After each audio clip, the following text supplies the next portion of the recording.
వాటిని కనుక ఆలోచన చేస్తే శారీరకంగానే కనపడతాయి.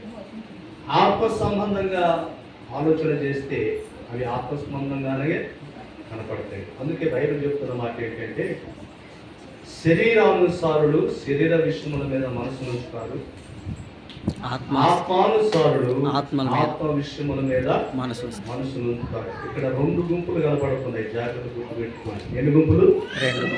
రెండు గుంపులు. ఒకటి, క్రీస్తుతో కూడా లేపబడిన వారైతే పైనున్న వాటిని చూస్తూ ఉంటారు, పై మాటలనే గమనిస్తూ ఉంటారు, ఆత్మ సంబంధమైన మాటలనే గమనిస్తూ ఉంటారు.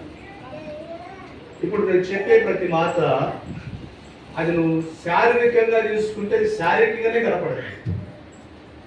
ఏం చేయాలి, బాగుపడుతుంది అనుకుంటున్నాను. అది ఎలా ఉంటుందంటే శారీరకంగా తీసుకుంటుంది.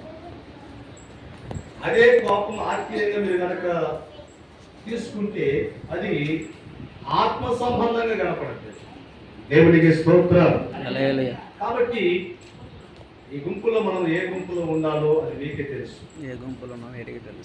క్రీస్తుతో కూడా లేపబడితే పైనున్న ఫలాల కొరకు, అనగా ప్రభు మన కొరకు సిద్ధపరిచిన ఫలాల కొరకు మనము రెడీ ఉండాలి. కాబట్టి దయచేసి ఎక్కువ మాట్లాడను.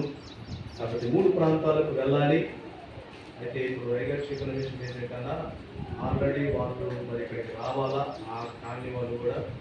కాబట్టి దయచేసి డైరెక్ట్గా ఇక్కడికి వచ్చి అందరూ సరే మంచి కావాలని చెప్పారు. ఈ సమయంలో